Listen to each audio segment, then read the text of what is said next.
incredible group of leaders on the absolute cutting edge of innovation, including many CEOs from the world's most successful businesses. Yeah, but you know, EG&G, one of the plants is on the edge of the Area 51.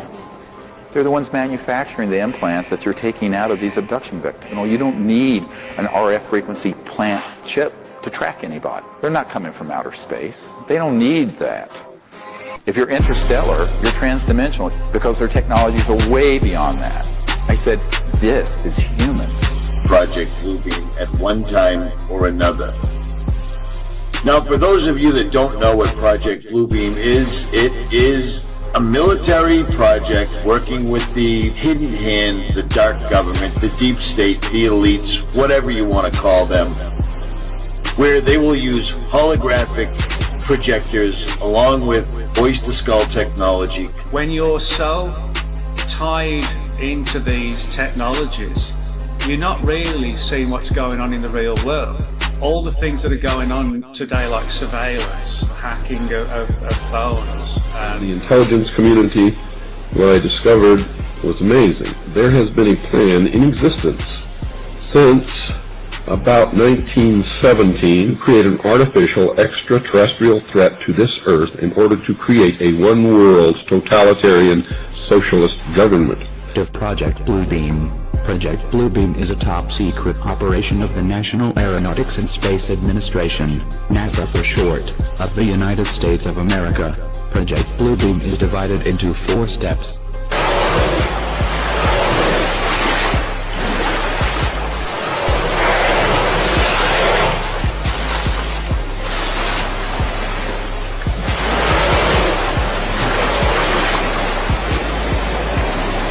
A man that I worked with before his death had developed an electronic system in 1956 that would enable someone electronically to remote view anywhere. This was taken right up the road from me in Maine, the state of Maine. And it's an incredible rectangular moon. This right here appears to be a fake moonrise going horribly wrong.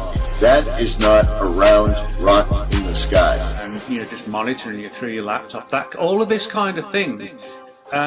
One of the big problems is that the vast majority of the population aren't complaining about it. They just get on with their lives. Nevertheless, an effective political substitute for war would require alternate enemies, some of which might seem equally far-fetched in the context of the current war system.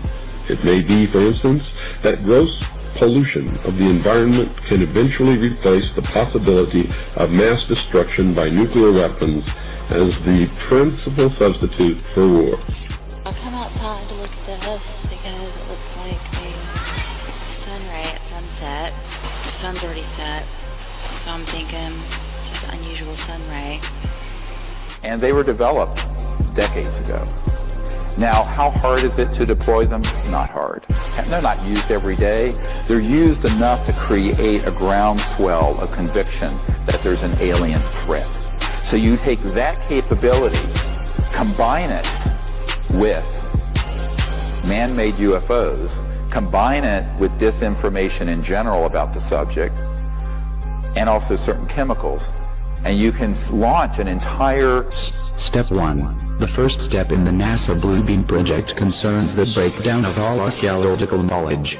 We will see more and more hoax discoveries, where these new discoveries will finally explain to all people the error of all fundamental religious doctrines. The falsification of this information will be used to make all nations believe that the religious doctrines have been misunderstood for centuries. That is not a normal, what is that? The top of a mushroom? You know what I'm saying? It simply looks like a glitch in the matrix. Project Bluebeam isn't working properly. Holograms on a battlefield would be to divert the attention of the enemy, to deliver propaganda or contagion of fear that's based on completely man-made false events. Advanced technologies, and all these talks about microchips. The military started doing a lot of research into sort of implanting chips in troops, and also, sort of even like cyborg technology, integrated into the troops as well. Poisoning of the air and of the principal sources of food and water supply is already well advanced, and at first glance would seem promising in this respect. It constitutes a threat that can be dealt with only through social organization and political power. Step 2.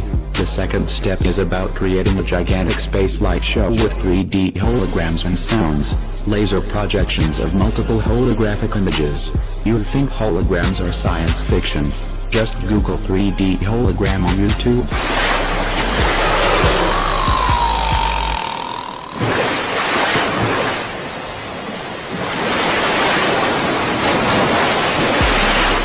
The UFO phenomenon, it has all the earmarks of the most successful, most sophisticated mind control operation in the history of the world, and you are ignoring it.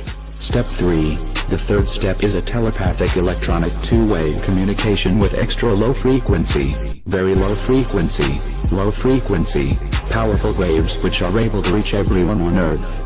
Using H8ARP wave technology, ELF-H8ARP waves can be directly projected into the brain, causing the brain to receive messages. Something very frightening to make the enemy run away if you think that he will believe that what you're sending is really an angel, a devil, a UFO. That very well possibly there's going to be an alien invasion. And the government knows it. Right. And consequently, they are trying to prepare the people. Create the possibility in the minds of the people of the world that we are being threatened from some other species, from some other planet, and do it in a way that if anybody questions it, or challenged it, or wants to talk about it publicly, that they are ridiculed. They wanted to see how the people will react if the people really thought that there was an alien invasion from another world. It was called War of the Worlds. Step 4. Electronic universal supernatural manifestation designed to deceive will create the following illusion. Make mankind believe an alien invasion is imminent. How are they going to project the images on the sky? Well, if this is your question, then you have to get back to step 2, and research on 3D holograms.